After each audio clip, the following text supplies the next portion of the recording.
Marcos capítulo 2, do verso 1 ao 12. Glória a Deus. Aqueles que encontraram, digam amém. Glória a Deus. A palavra do Senhor diz, verso 1. E alguns dias depois entrou outra vez em Cafarnaum, e soube-se que estava em casa. E logo se juntaram tantos, que nem ainda nos lugares junto à porta cabiam, e anunciavam-lhe a palavra de Deus. E vieram ter com ele, conduzindo um paralítico, trazido por 4. E não podendo aproximar-se dele, por causa da multidão, descobriram o telhado onde estava, e fazendo um buraco, baixaram o leito em que jazia o paralítico. E Jesus, vendo a fé deles, disse ao paralítico: Filho, perdoados estão os teus pecados. E estavam ali assentados alguns dos escribas, que arrazoavam em seus corações, dizendo: Por que diz este assim? Por que diz este assim blasfêmias? Quem pode perdoar pecados senão Deus? E Jesus, conhecendo logo em seu espírito que assim arrazoavam entre si, lhe disse: Por que arrazoais sobre estas coisas em vossos corações? Qual é mais fácil dizer ao paralítico: Estão perdoados os teus pecados? Ou dizer-lhe: Levanta-te, toma teu leito e anda? Ora, para que saibais que o Filho do Homem tem na terra poder para perdoar pecado, disse ao paralítico: A ti te digo, levanta-te, toma o teu leito e vai para a tua casa.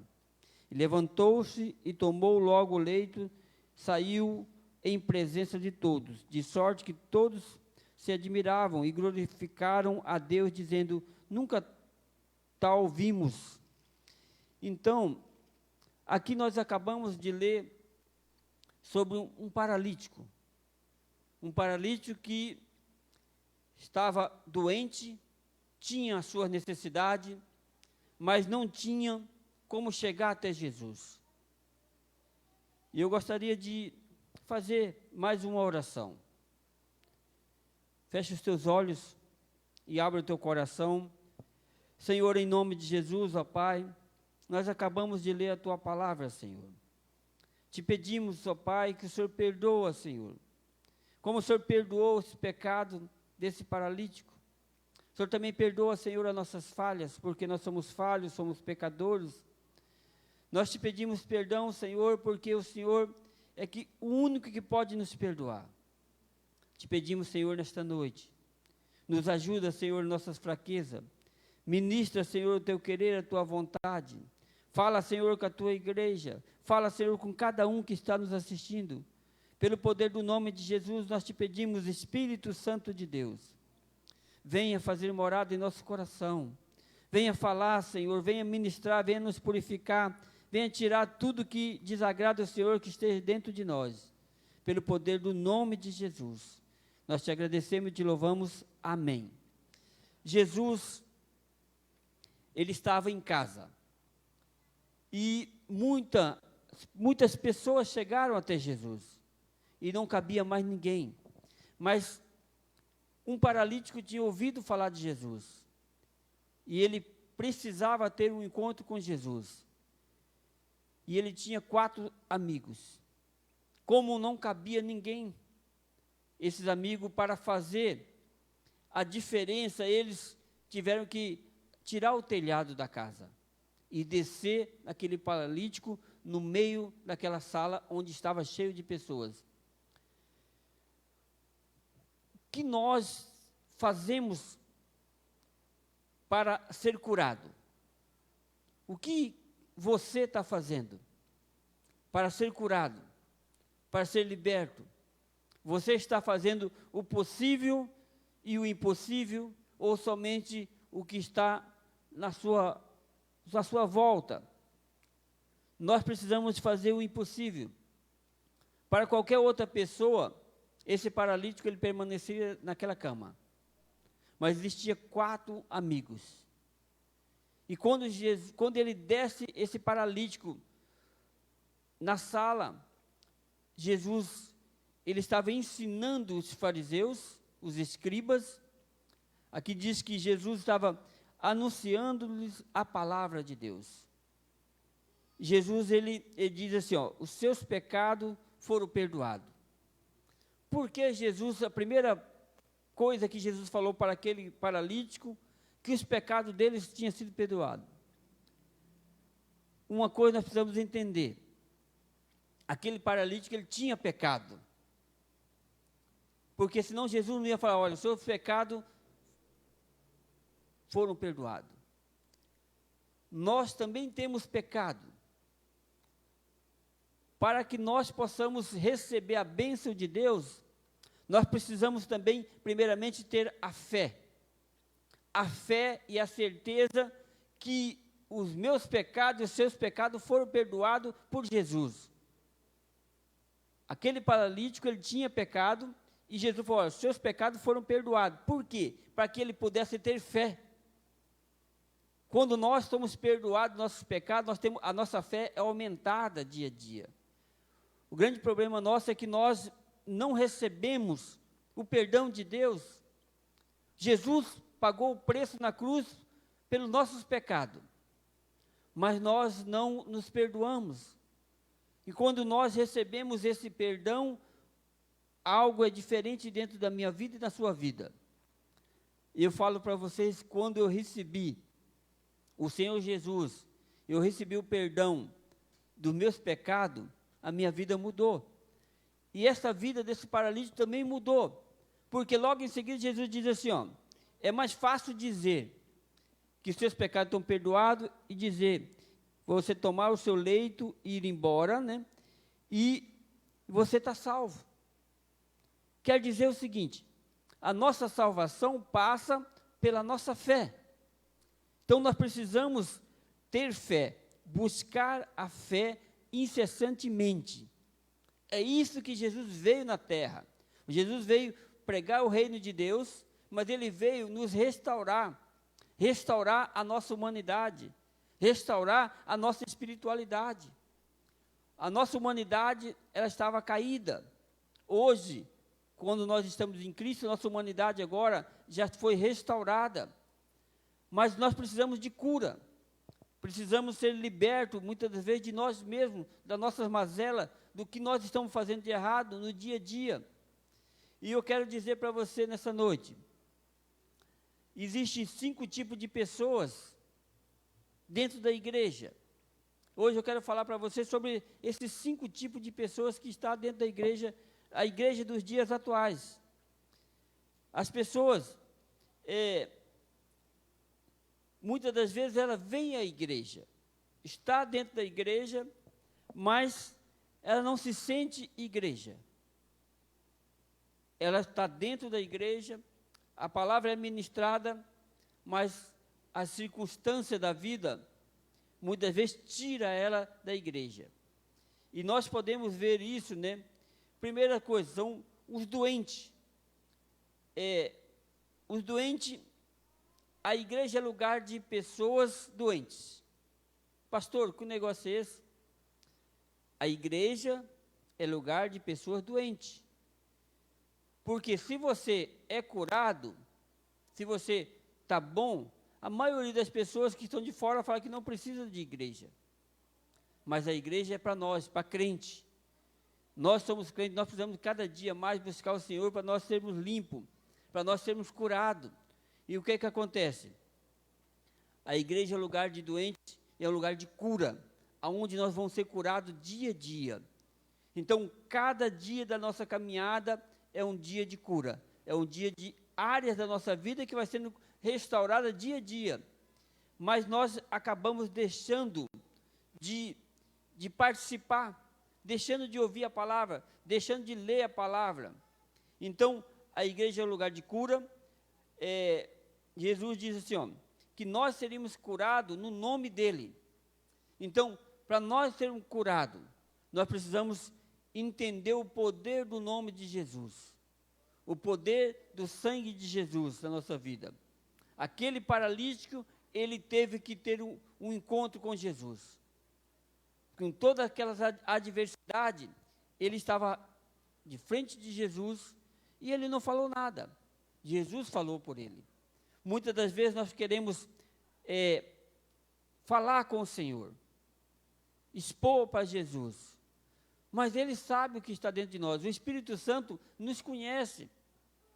Tem hora que nós precisamos falar, tem hora que nós precisamos ouvir. Então, quem são os paralíticos que precisam ser curados?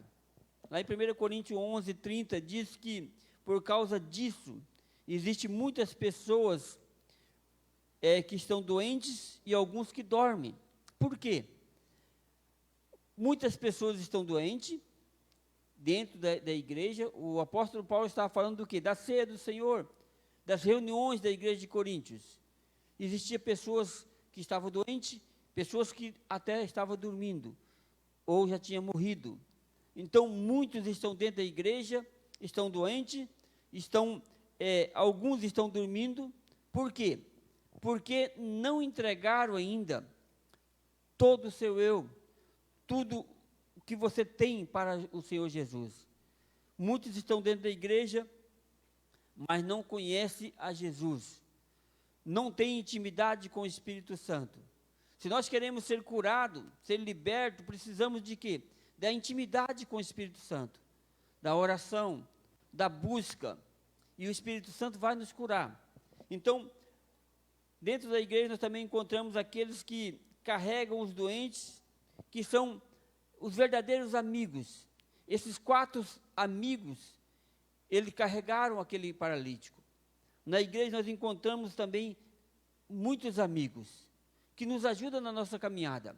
Muitas vezes nós chegamos doentes, chegamos cansados, chegamos todo arrebentado, mas o Senhor levanta pessoas para nos ajudar, pessoas para trabalhar conosco, para trazer ânimo na nossa vida. E as pessoas, a maioria das vezes, essas pessoas que nos ajudam são pessoas anônimas, pessoas que Deus levanta, ela vem e faz a obra e depois vai embora. Então, essas pessoas anônimas que o Senhor levanta para estar conosco, para nos ajudar em oração, tem pessoas que estão orando por nós, que nós nem conhecemos. Então, nós precisamos entender que as pessoas anônimas, elas ajudam na obra do Senhor. São pessoas que, são gente que ora e se doa pelos doentes de alma. Então, existem essas pessoas que estão orando para que a nossa alma seja curada. Então, essas pessoas são os verdadeiros amigos. A igreja do Senhor é lugar de oração, lugar de busca, lugar de enchimento do Espírito Santo, lugar de nós termos comunhão. Então, a igreja que não tem comunhão é uma igreja que está fadada a cair no abismo. Porque se o Senhor quisesse nos levar, já no início, nós aceitávamos Jesus, já era arrebatado para a glória e acabou. Mas o Senhor nos deixou na terra para ter comunhão entre os irmãos. Então, bem-aventurados os misericordiosos, porque eles alcançarão misericórdia. Então, o Senhor Jesus disse assim que aqueles que são misericordiosos, eles vão alcançar misericórdia. Então, nós precisamos ajudar outras pessoas, fazer a obra do Senhor. Muitas das vezes, as pessoas estão só pensando nelas mesmas, não ajudam a cuidar do próximo. Olha, eu já tenho tantos problemas, por que eu vou caçar problema para mim? Mas na realidade é o seguinte, quando você ajuda outra pessoa, os seus problemas é solucionado. Quando você deixa de ajudar outra pessoa, aí vem os problemas na sua vida. Porque Deus ele coloca as pessoas para que você possa ajudar. Mas pastor, eu não dou conta, eu não sei ainda. De repente é somente um abraço, uma palavra amiga. Eu lembro, uns 10, 12 anos atrás, a minha esposa tinha uma amiga do trabalho, e ela tinha uma filha da idade da minha filha. E ela começou a passar por alguns problemas, a menina, e ela nos procurou a minha esposa. E nós oramos por ela, mas nós não acompanhamos ela.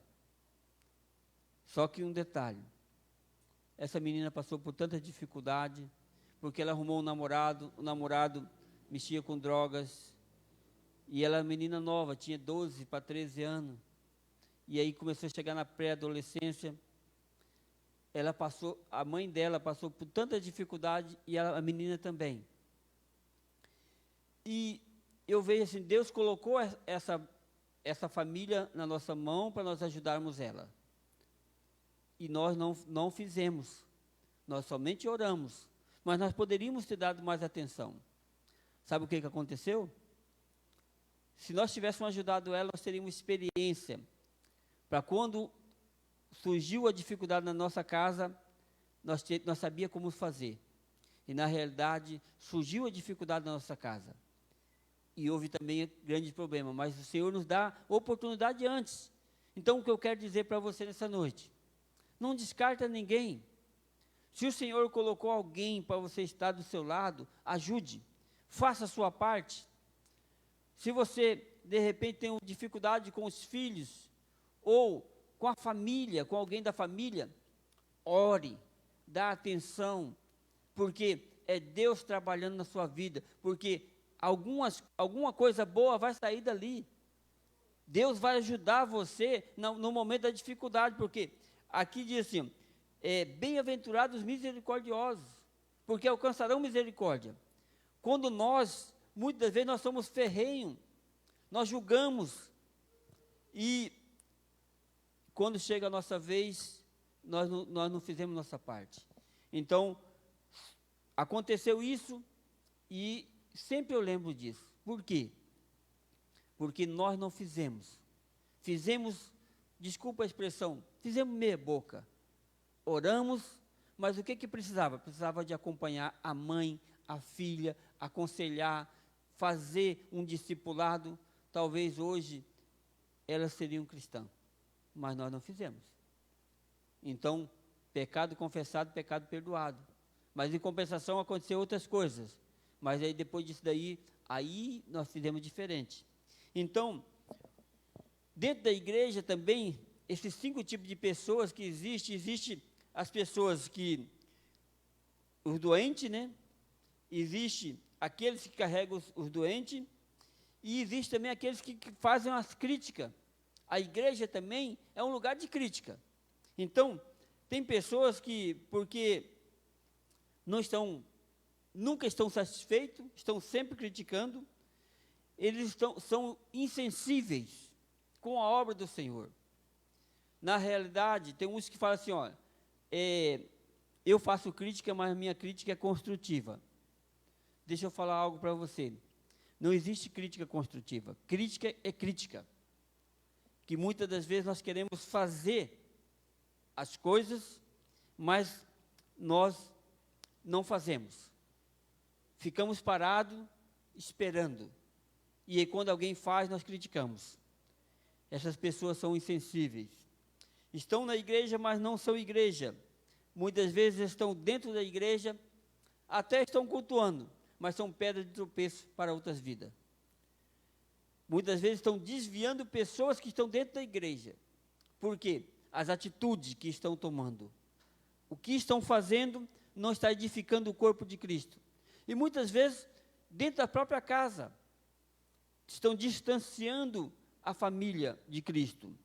Os que mais criticam são aqueles que menos fazem. Você pode observar, isso numa empresa, isso na igreja também não é diferente. Muitas vezes nos lares também não é diferente, eles criticam, mas não fazem. Então o que nós precisamos entender, nós precisamos fazer. Não importa. E tem pessoas que elas são tão abençoadas que elas ficam criticando, aqueles que fazem, acabam deixando de fazer. Acaba abandonando certas coisas, porque as críticas são tão fortes, que acaba deixando de fazer. Acaba deixando a obra do Senhor. E a obra do Senhor acaba perecendo. Mas o seguinte, Deus, Ele sempre levanta alguém. Existem também pessoas que não fazem nada, mas também não valem nada. Eles não fazem nada, mas na realidade eles não valem nada. Não valem nada por quê? Porque eles estão atrapalhando a obra do Senhor. Deus, ele coloca as pessoas dentro da igreja, coloca todo tipo de pessoa. Mas essas pessoas é um ajudando o outro. Ele coloca pessoas diferentes, relacionamento, temperamentos, para que um ajude o outro. E o que nós precisamos entender, cada um de nós somos diferentes. Cada um de nós vamos ter uma área da nossa vida que precisamos da ajuda do outro. Então, tem área da minha vida que eu preciso de um irmão ou de uma irmã, que muitas vezes, num aconselhamento, o Senhor vai usar aquela adversidade para tratar aquela área da minha vida. E assim é entre os irmãos. Mas o que nós precisamos é estar sempre com o coração aberto. Mas tem pessoas que não abrem o coração. Elas querem criticar, elas não estão satisfeitas, elas são insensíveis. E no caso dessa passagem bíblica, os amigos não foram insensíveis. Porque falaram, olha, deixa quieto, não tem como entrar. Mas eles não, eles persistiram, não desistiram. E muitas das vezes nós desistimos das pessoas. Desistimos muitas vezes até de viver. Desistimos da nossa família. Por quê? Porque nós estamos cansados, insensíveis com a palavra do Senhor. Existem também os que apenas assistem. É aqueles que estão presentes apenas para ver o que vai acontecer. Isso, muitas das vezes, dentro da igreja. Existem os curiosos. Dentro dessa casa onde Jesus estava, existiam muitas pessoas, inclusive os escribas, os mestres da lei. Eles estavam lá. Quando Jesus lança a palavra, eles já pensam, olha, somente Deus pode perdoar. Nós, quantas vezes nós erramos pedindo perdão para as pessoas, o que eles falam? Quem perdoa pecado é Deus. Não, nós podemos perdoar o nosso irmão. Deus nos perdoa e nós devemos liberar perdão. Porque quando nós liberamos perdão, nós também somos perdoados. Porque se eu não perdoar, eu não tenho como ser perdoado. Eu engesso a mão de Deus. Eu estou engessando Deus. Então nós precisamos de perdão, liberar perdão e pedir perdão. Então, existem pessoas que estão dentro da igreja para ver o que vai acontecer. Olha, se acontecer isso, amém. Se não acontecer, eu vou embora. Mas estão só dentro. Não sai da zona de conforto. Tem medo de colocar a cara. Tem medo de fazer a obra do Senhor. Porque a obra do Senhor, ela não é pesada. A obra do Senhor, ela é leve. O Senhor Jesus diz assim, o meu fardo é leve. Então, o fardo de Jesus é leve. Sabe por que o fardo de Jesus é leve? Porque o fardo de Jesus chama-se Espírito Santo de Deus. Porque ele era conduzido pelo Espírito Santo. O nosso fardo deveria ser leve. Mas nós confiamos em quem? Nós confiamos em homens. Nós não confiamos no Espírito Santo. Nós não entregamos o nosso fardo para Jesus. Trocar o nosso fardo. Jesus fala assim, troca comigo o seu fardo. Está muito pesado para você? Peça para Jesus. Jesus, pega o meu fardo, eu vou pegar o seu. Sabe o que é? Você vai pegar o Espírito Santo vai estar trabalhando em você. Você vai fazer a obra do Senhor. Você vai fazer tudo o que o Senhor quer que você faça. E você não vai se cansar. Mas a realidade é que nós nos cansamos porque nós confiamos em nós mesmos. Existem pessoas que estão envolvidas, mas não estão comprometidas. Elas estão envolvidas na obra, mas não estão comprometidas.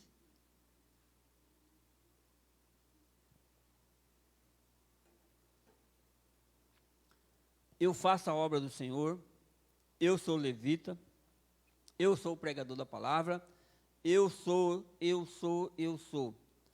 mas não estão comprometidas. Eu faço tudo isso nos momentos extras. Não dedico ao Senhor. Nós precisamos trabalhar, precisamos estar com a nossa família, porque o primeiro ministério nosso é o qual que é? Primeiro nós devemos honrar a Deus. O segundo ministério nosso é a nossa família. O terceiro ministério nosso é o nosso trabalho. O quarto ministério, vamos falar que é a igreja. Mas o que acontece? Muitas vezes nós colocamos a igreja na frente de Deus. Nós colocamos a igreja na frente da nossa família. A igreja é o lugar de comunhão.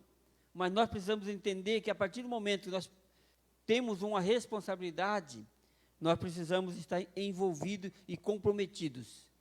Mas muitos não estão comprometidos. Muitos não querem esse compromisso da obra do Senhor. Se nós não formos comprometidos, sabe o que vai acontecer? A geração que vai vir, vai ser uma geração também que não tem compromisso.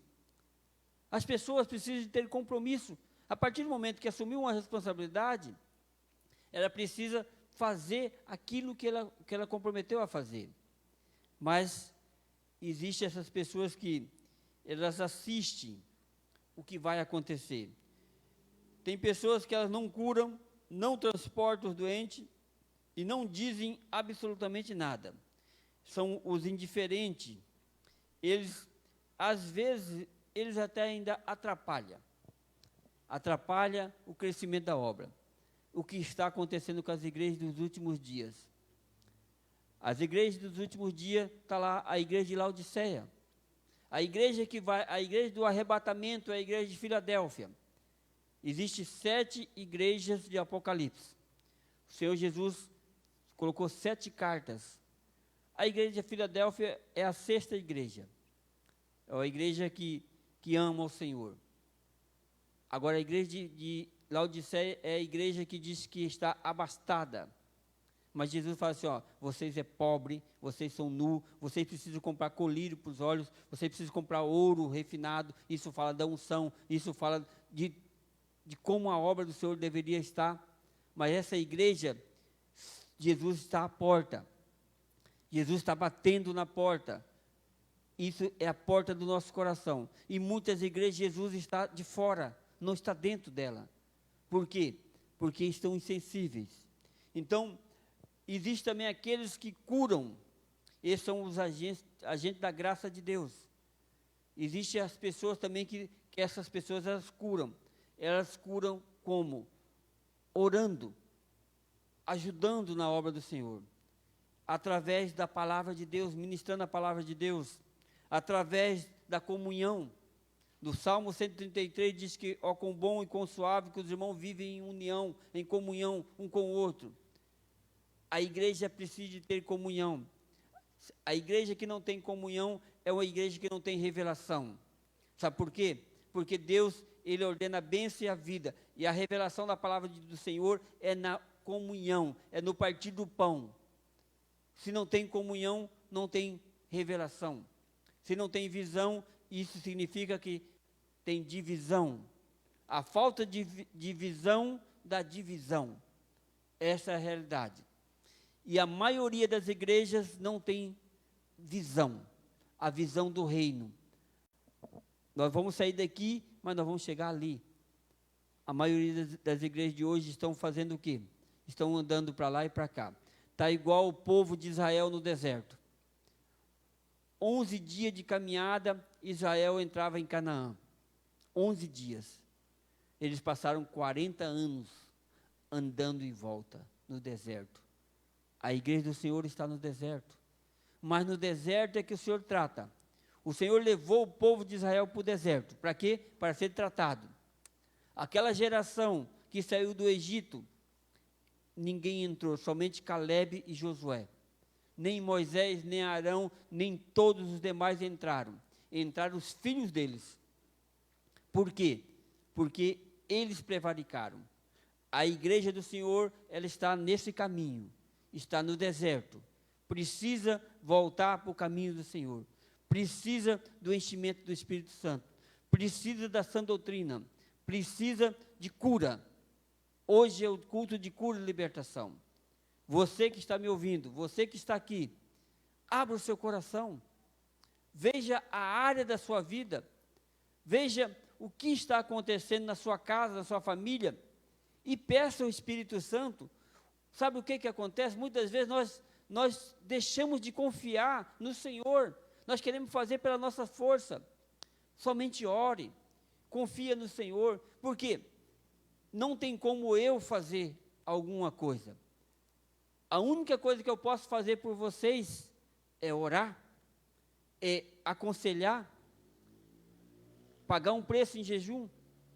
Mas se você não quiser, não tem jeito. Se aquela outra pessoa que você tem dificuldade, está orando por ela, ela não querer, é somente Deus, é somente o Espírito Santo, porque é Ele que convence do pecado, da justiça e do juízo.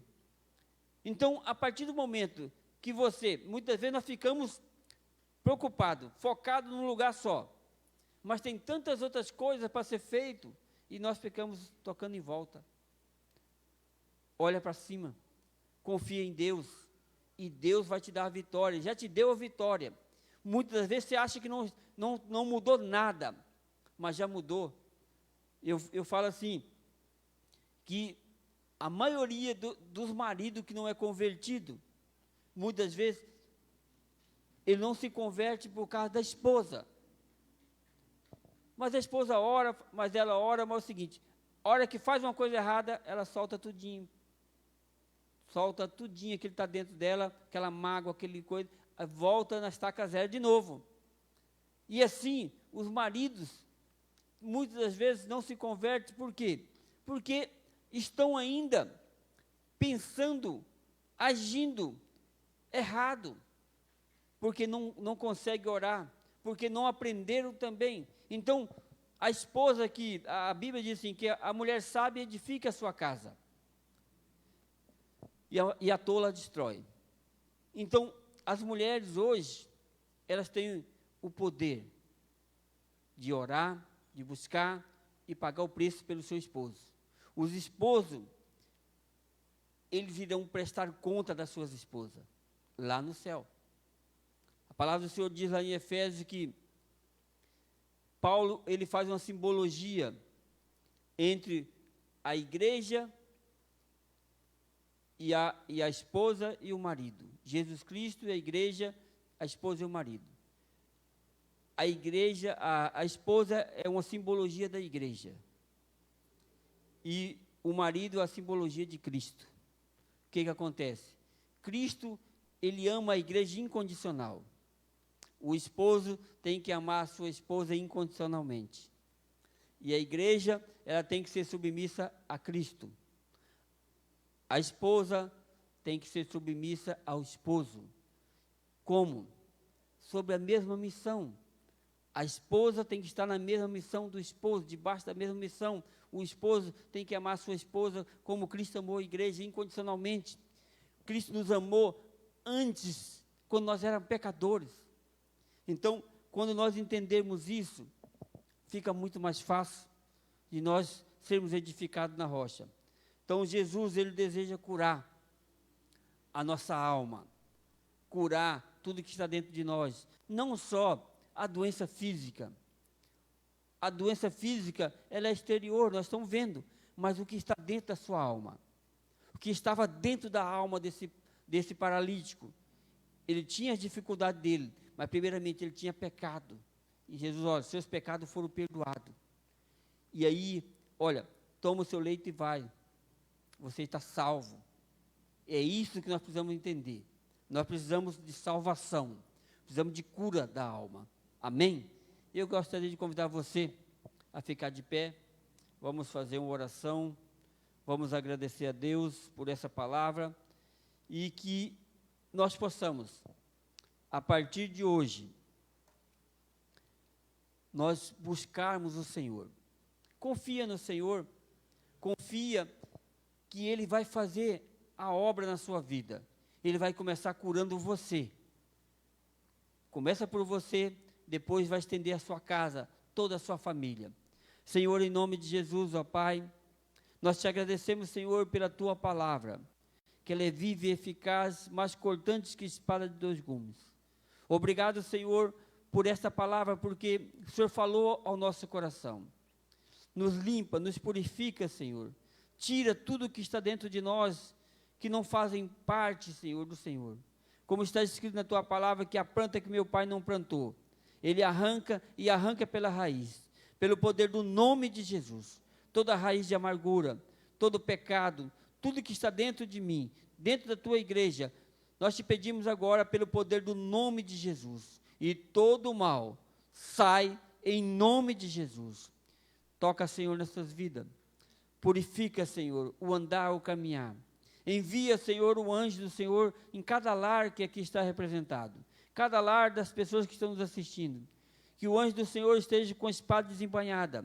Vai tirando do meio, Senhor, desses lares, todos os demônios das trevas que vêm agindo, todo espírito de confusão, todo espírito maligno, em nome de Jesus. Nós ordenamos que todo mal saia em nome de Jesus Cristo. Amém. Amém? Que Deus abençoe a sua vida, que Deus abençoe a sua família, que Deus abençoe o seu trabalho, que Deus abençoe as obras das tuas mãos. E tudo que você fizer, seja para a honra e glória do nome do Senhor. Que a graça do nosso Senhor Jesus Cristo, o amor de Deus Pai e a consolação do Espírito Santo esteja com toda a igreja. A igreja do Senhor diga amém. Amém? Que Deus abençoe e cumprimente seu irmão ao sair, em nome